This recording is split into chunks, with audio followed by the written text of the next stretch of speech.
Hello, and welcome to another episode of the Breachside Broadcast, home of the finest voxcasting either side of the breach. Tonight's story takes place at the Malifaux Hippodrome, that great racetrack that attracts society's best and worst elements. Betting on the races is not for the faint of heart. Gamblers often lose fortunes in the blink of an eye.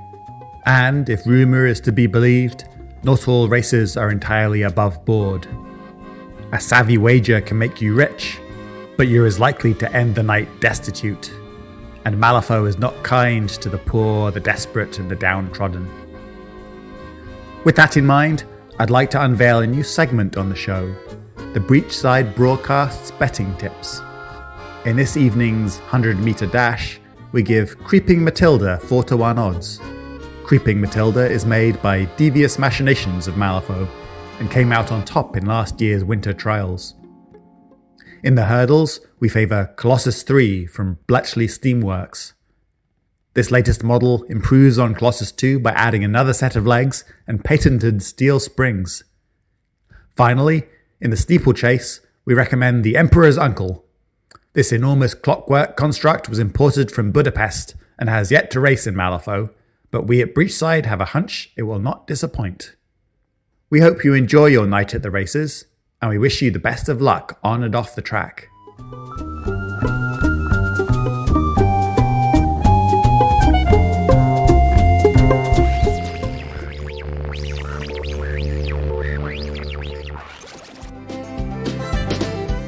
This episode of the Breachside Broadcast is brought to you by Breachside Machine Works, Malifaux's #1 choice for self-guiding machines and automatous constructs. Whether you need a mechanical bodyguard or a steam-powered beast of burden, you can count on Magnus Campbell and the team at Breachside. Please note that there are no user-serviceable parts inside any of our constructs. Do not attempt to open your construct under any circumstances. Doing so will endanger your life and void your warranty.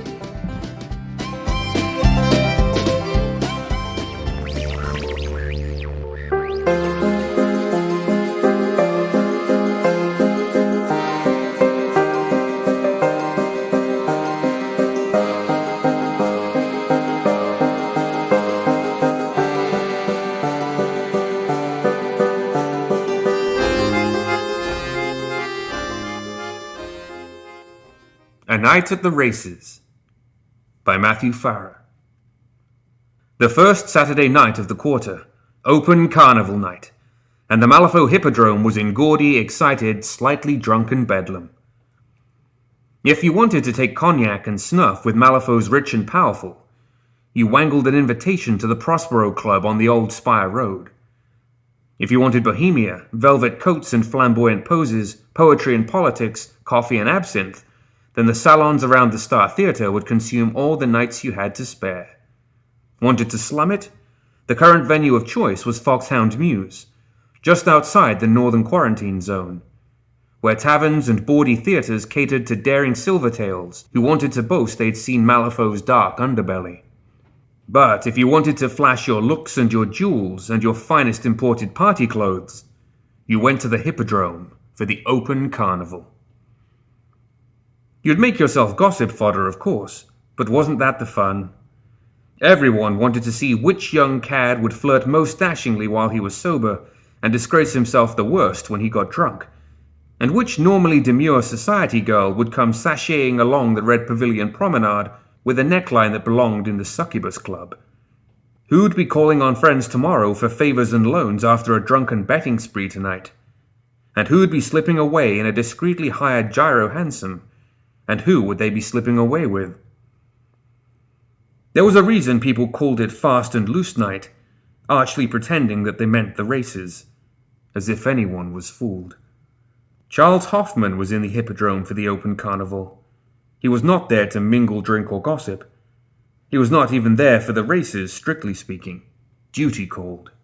He stood at the rail at the front of the Red Pavilion's balcony looking around.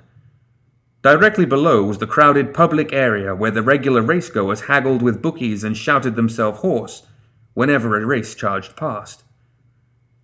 At the opposite end of the drome was the Governor-General's private blue pavilion, curtained and closed tonight. The Viceroy didn't much care for the races, apparently.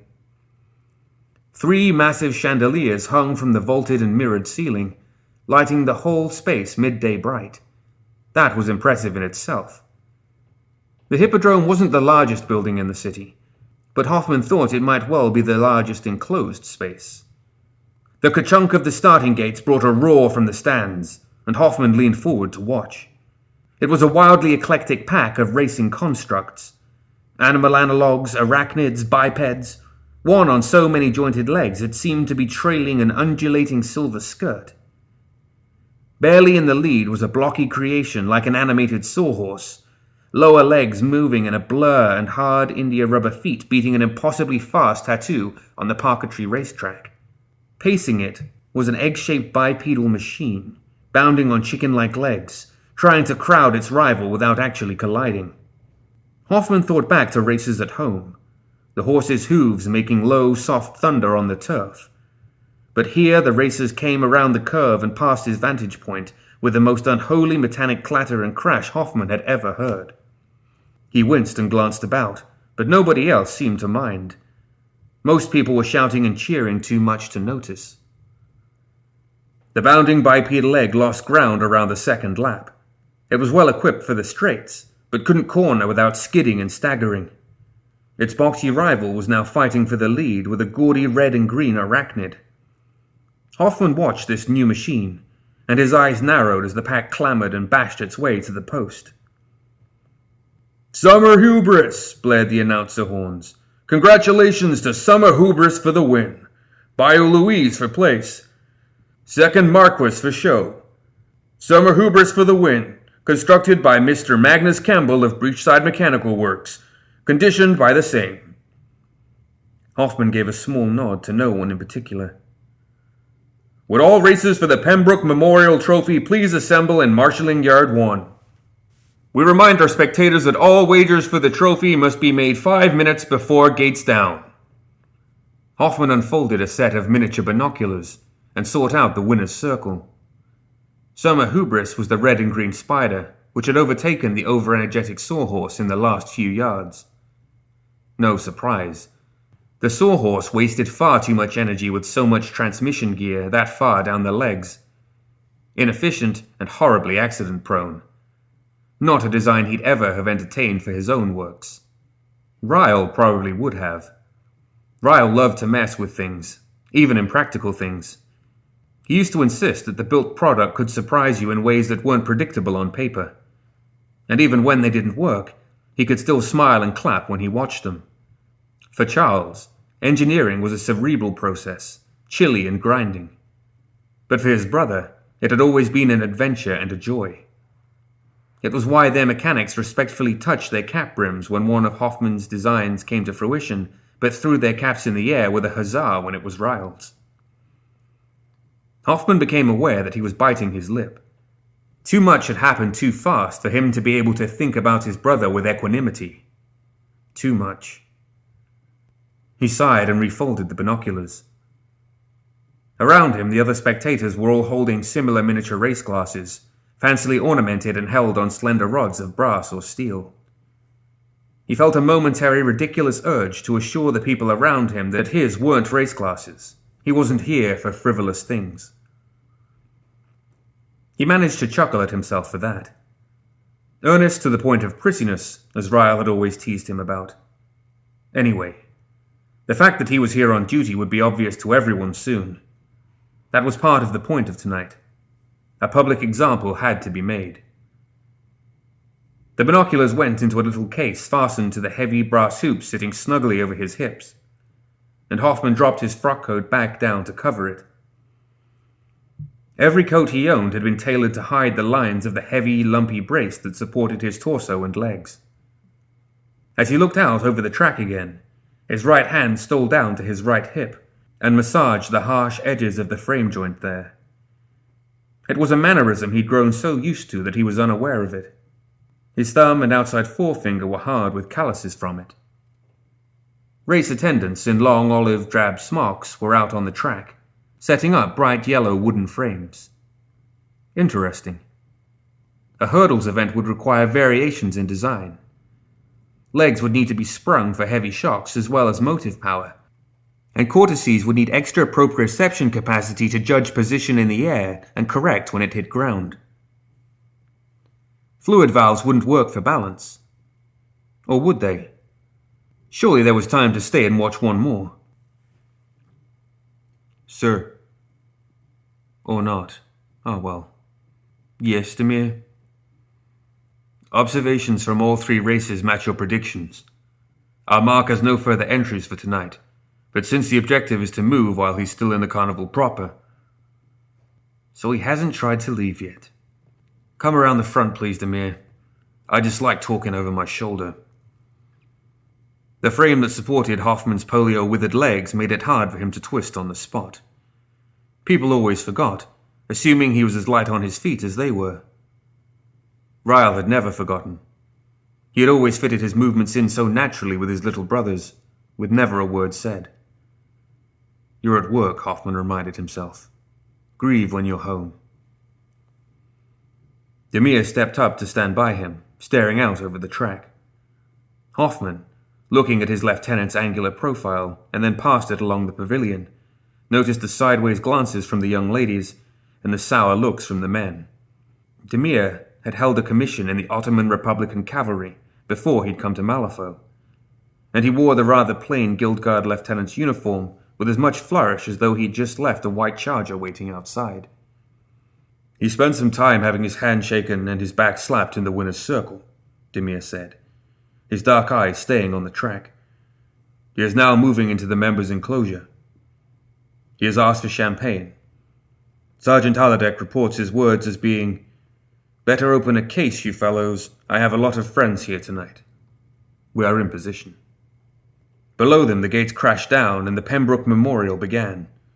These constructs were immediately and obviously different. Heavily sprung hind carriages, humpback gyroscope mountains, raked head assemblies to carry multiple eyes for better depth perception. They cleared the first hurdle with a sound like a scrap pile collapsing into a lumber yard and raced for the second. Very well then. Hoffman willed life into his leg calipers, turned and walked into the crowd. Carnival goers parted before his heavy metal-shod tread. His personal assistant, a sleek 3-foot-high arachnid of polished brass and brushed steel, joined him at the stairs in calm defiance of pavilion rules. "Who's with our man tonight, then?" "Hindle and Sanderson, as usual," Hoffman asked. "And several more out in the workshops. Roustabout types. We don't have their names yet." "Doesn't matter. We will." "As you say, sir. And yes, they are guarding the stalls where Mr. Campbell's constructs are waiting to be transported home. I imagine they're busy. 3 wins out of 3 races. People are bound to want to see such impressive handiwork up close." "Just so.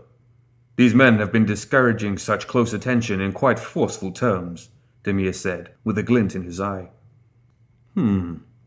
Discouraging Guild as well. We have not sent anyone in uniform to inspect the stalls as per your instructions, sir. One of our irregular informants found a pretext to wander by the stall and now has a black eye for his trouble. Write him a little extra script for that trouble, please, Demir. You know the amounts I prefer." "Certainly, sir. Shall we go to the members' enclosure and meet with our mark?" "Oh, you know me, Demir. I'm far better with machines than with people." Hoffman turned his head in time to see Demir arch an eyebrow. "I should like a closer look at these marvelous pieces of winning design. Mr. Campbell will find us soon enough, if he feels we're worth interrupting his champagne for."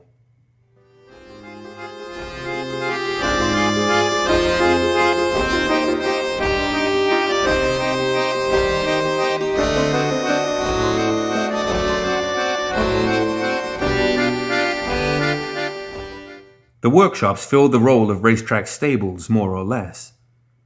Instead of hay-lined horse stalls, water troughs, and manure heaps, there were wide machine shop bays surrounded by tool lockers and brightly lit workbenches.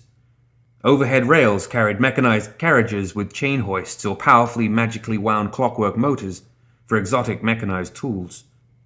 At the far end, broad doors led to the marshalling square, the steward station, and the track. The whole place was alive with clinks, jangles, and clangs, overlaid with a fruity serve of verbal obscenities as the mechanics and shop hands shouted and argued. When Hoffman and the guild guards came down the stairs, quiet rippled out in front of them as though the workshop shed were a pool they'd just splashed down into. After a moment, the sounds of tools on metal resumed, and men who had been bellowing a moment before instead muttered to themselves and turned their backs to the central aisle. Magnus Campbell had a standing reservation for the biggest and best-equipped workshop bays. It was expensive. Hoffman had requisitioned the Hippodrome's ledgers and knew exactly how expensive. But expensive meant less and less to Campbell with every race meet he attended, every new list of wins he racked up, the wins and what came from them. Guild contracts, private commissions, consultancies. Campbell would soon be able to sell his stake in Breachside and retire as a wealthy man. Hoffman's lips tightened at that thought. 5 men blocked the entrance to Campbell's bays, unsmiling types with the beefy builds that came from hauling metal around machine works all day. The sort of men who'd always made Hoffman especially conscious of his emaciated legs and the ponderous gait of his walking frame. He made himself push that thought away. Time to work. "Help you, gentlemen?" Sanderson asked, sauntering out through the line of bruisers. He caught sight of Sergeant Aladek. "And ladies." He preened his red-blonde beard at her and grinned. "Not yet, thank you, Mr. Sanderson," Hoffman answered smoothly. Both of Campbell's senior accomplices were here tonight. Hindle must be in the bay somewhere. But we may have some questions for you. Please remain where you are. "At your service, of course, Mr. Hoffman," Sanderson said cheerfully. "Just bear with us for a moment while we make sure there's nothing in there to cause you an accident while you poke around. Mr. Hindle," he shouted over his shoulder, "is everything secured so that nice Mr. Hoffman might come in and see his nib's handiwork? I know we were told no admittance, but I'm sure Mr. C would make an exception if he knew who his guest was." "One moment, please, Mr. Sanderson, and we shall have everything stowed and out of the way," came the reply. Behind Sanderson's muscle men, Hoffman could see the 3 racing constructs shifting and repositioning. He felt queasy. He had no taste for this next part of the job. None at all. He wondered how people like the Ortegas did it. Still, nothing for it. "Draw weapons and go in," he told Demir. "Station 2 guards at each of those constructs and immobilize them. Have the mechanics down tools immediately." The bruisers had shifted on their feet and doubled up their fists, but they were unsure. They were looking to each other, to Sanderson, and then at Demir's drawn saber and Aladek's rapid repeater carbine. Only Sanderson appeared unruffled. "Now, sir, I think you'll find those constructs are the private property of a certain Mr. Magnus Campbell, who happens to be a close friend of a certain Governor General of Malifaux, if you understand my meaning there." "Governor General?" Hoffman asked. "You mean the man whose signature is on the warrant that my lieutenant is holding? Carry on, Sergeant." "Aye, Mr. Hoffman." Aladek walked forward and looked up into the stubbled, jowly face in the center of the line of thugs. She motioned him aside with her head, her curt black ponytail flipping, and when he simply leered at her, she broke his kneecap with a brisk jab of her carbine stock and stepped around his crumpling, yowling form. Hindle was crouched under summer hubris with screwdriver in hand. He pushed himself back on his haunches as the guard moved in, paunch wobbling in time with the clay pipe jutting out of his mouth. "A moment!" he cried out to them. "A moment! These are delicate precision instruments. Step back and let us— Yipe!" Hoffman's personal construct had darted forward and plucked the screwdriver from his fingers. Without missing a beat, it began unscrewing the panel he had been locking in place. "Stop them!" shouted Sanderson. "Don't let them into the chassis. Get in their way while we—" At that point he had the wit to catch himself and to notice that none of his men were moving. "These ain't spies or sightseers, boss," said one of them. "Skilled, in case you didn't see him. Everyone knows that cripple in the braces." "He knows perfectly well who we are," Demir said. "He thinks he can bluster out of this. Be assured that he cannot." He had drawn his pistol. "And be further assured we shall shoot dead any man who interferes with Mr. Hoffman in his duties." Our races are precision machinery, like my colleague said, Sanderson told him. His hands were spread in deference to Demir's gun, but his expression was sharp and calculating. Bespoke pieces, works of art they are, not something off a factory line. Better tell your crew to watch themselves, mister, in case they set off some delicate machinery they don't know how to stop. The threat directed at guild officers has been noted for the record, Demir replied. A second one will be considered overtly hostile and met with force. Consider that your final warning. Not me you should be warning, sir, it's them. Sanderson jutted his beard past Demir, and when the lieutenant glanced at the guards around the racing constructs, he made a furious gesture to Hindle. Pale with fright, the older mechanic shook a silver whistle out of his cuff. He blew a peculiar staccato blast on it, and moments later the bay was bedlam. Summer Hubris started up to the full extension of its legs and leapt for the center aisle. Its hanging belly panel knocked Hoffman's construct sprawling and sent a yelling Hindle after it. Duckworth's Comet, a low-slung, bullet-headed sprinter that had won the straight 100 dash earlier that night, exploded into a flat run, sending guards flying and punching through the bay partition as though the hard wood were paper. Within heartbeats, it had galloped through 2 more partitions, and crashed shoulder first into the stairwell doorway when it couldn't turn in time, jamming its forequarters into the doorframe. Its splayed feet began to flap and scrabble against the flagstones as it worked to free itself. The Corsican was Campbell's most complex creation, and the most sinister. Broad-shouldered, slate-grey, it did not flee at the signal, but reared back and surveyed the humans in front of it with 3 bulbous aquamarine eyes. Corsican was a cunning racer, and now it made a tactical analysis. It sprang free of the guards, hunched for a moment to let a salvo of pistol rounds bounce off its curved shoulder, and then absently swatted a heavy steel-topped workbench aside, and reached the center aisle in 2 strides. Sanderson ducked towards it, grabbing for its shoulder. "Hindle!" he shouted. "Get on board!" "Ha, the bastards aren't fasted!" Then he stopped, looking down to see what had thumped into his chest, saw the welling hole Demir's bullet had made, and pitched over, dead. Corsican didn't wait. It bunched its thick hind legs and bounded for the doors. "Can you not stop them, sir?" demanded Demir over the chaos. All around them, the guild men were tackling shouting Campbell mechanics, piling on with boots and truncheons. Many of the other crews had bolted, leaving twitching constructs in deserted bays. Others had dived for the floor, or taken cover behind the machines they'd been tending. "Well, no," Hoffman said mildly. "That's sort of the point." Summer Hubris was staggering through the trashed remnants of the neighboring bay, belly still hanging open. Behind them, Duckworth's Comet had pried itself loose from the stairwell, and now shuffled in a circle, aimed itself at the doors, and once again burst into a sprinting blur. Hoffman looked at it, framed it in his mind. In a split second he understood it completely, felt its weight and momentum, the friction heat in its mechanisms, glimpsed a distorted view of the workshop aisle through its eye. But he could not control it. Its essence squirted through his mental grip and left him fighting for balance. He would have staggered if not for the heavy frame around his legs planted firmly on the floor. There was the final proof. Not that he had needed any. With metal on metal squeals, 2 chain hoist carriages came hurtling along the overhead rail, leaving trails of sparks.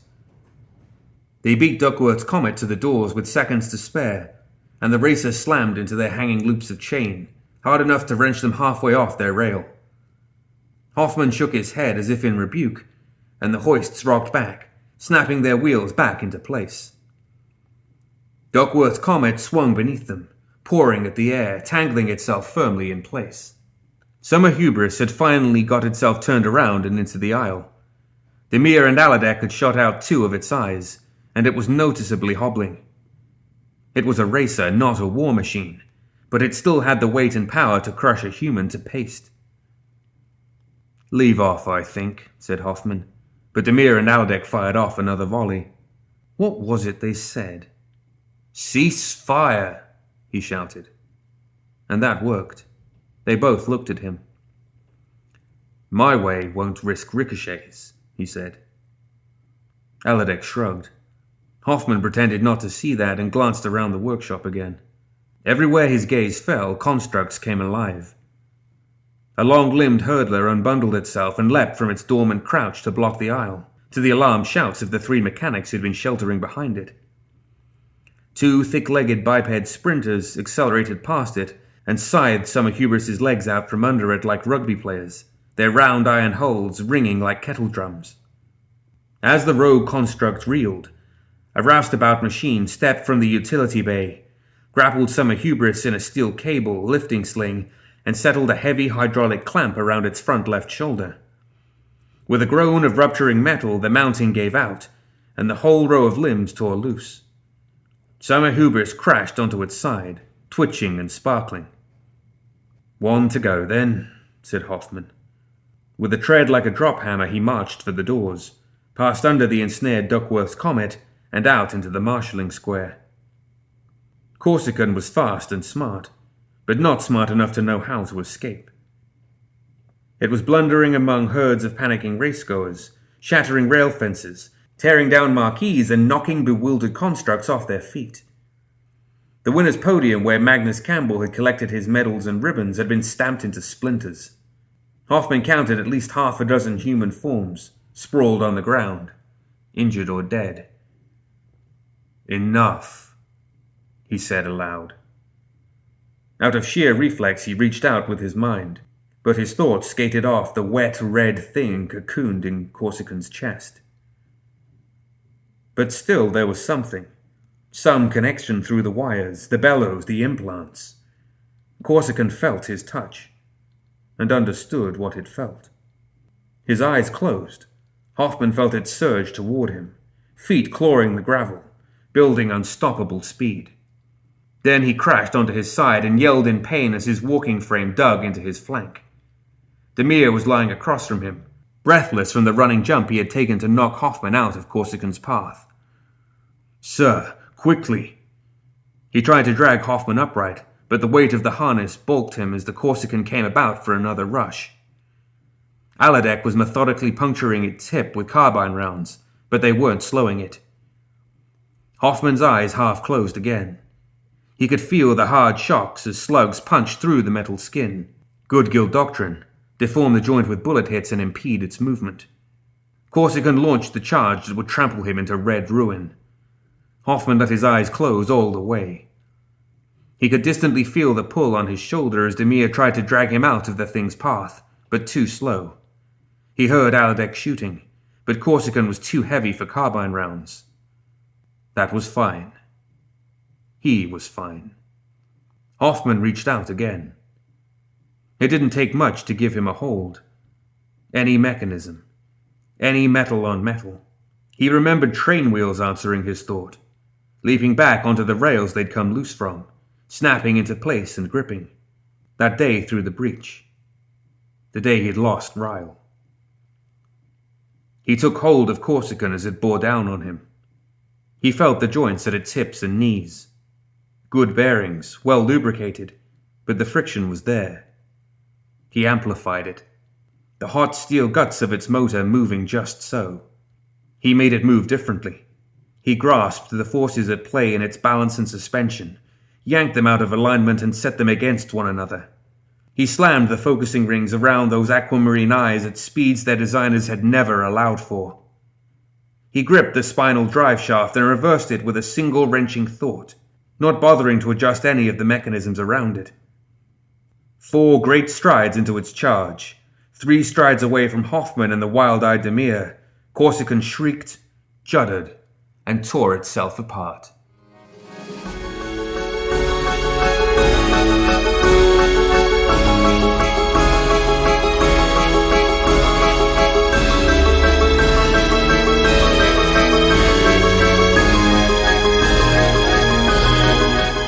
Hoffman opened his eyes, and his vision was filled with grey.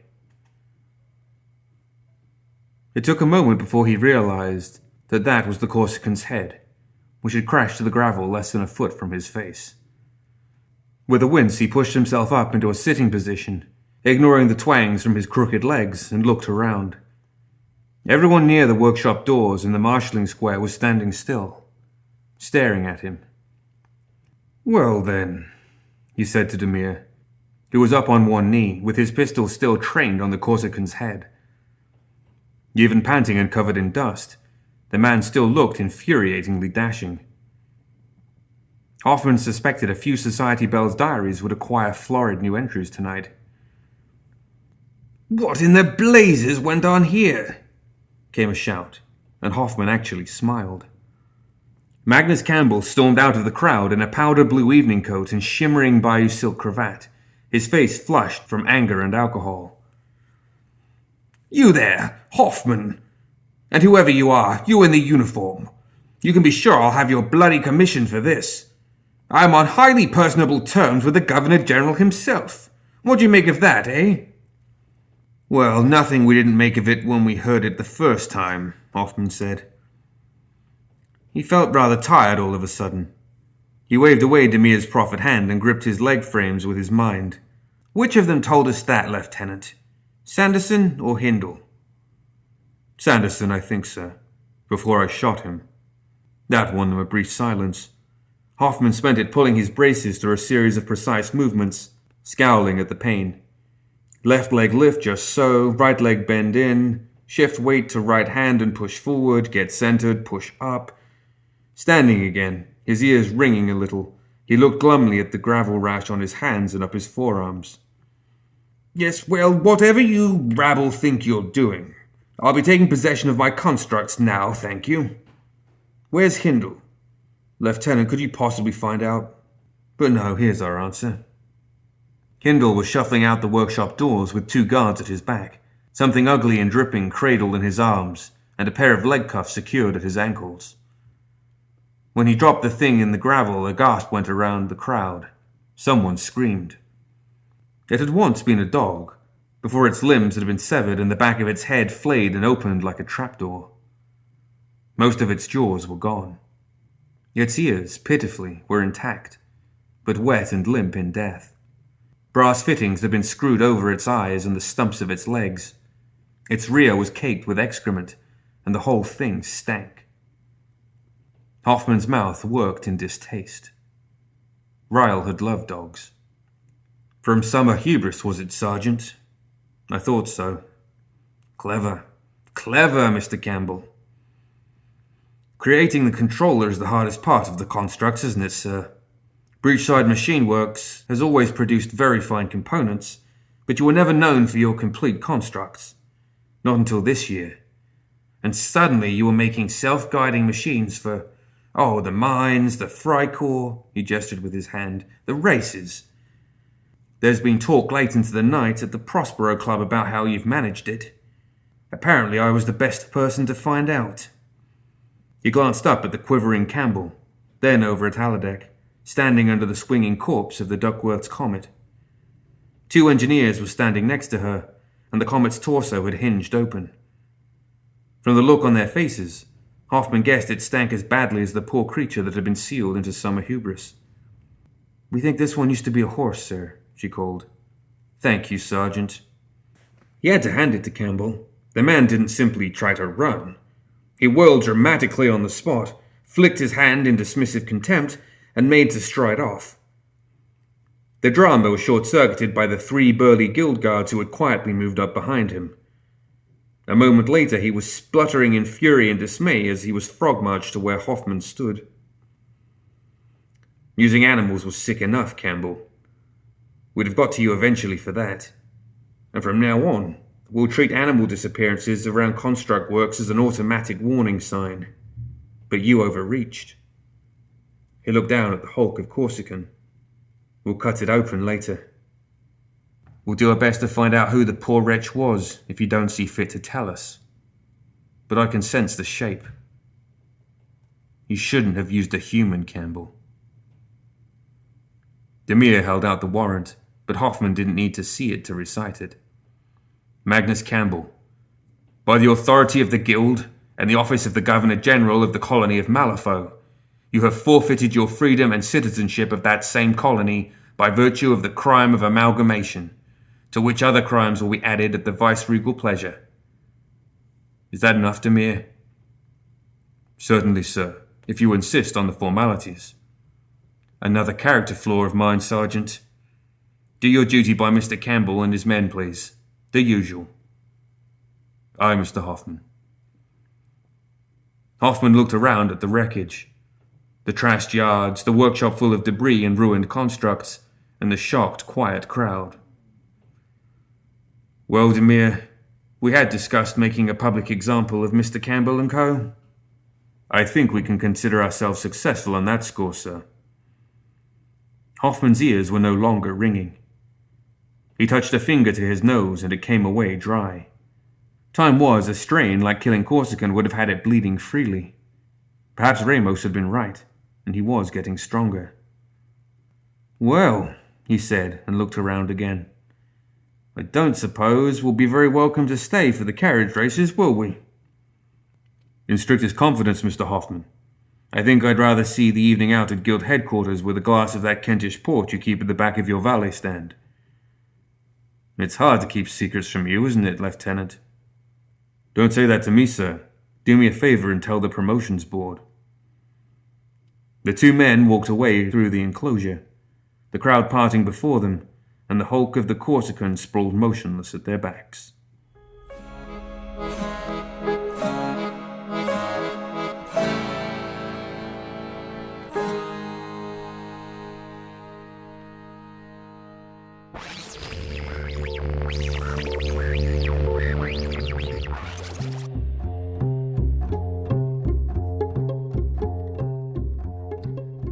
That's it for another episode of the Breachside Broadcast. Join us next time for more Tales of Malifaux.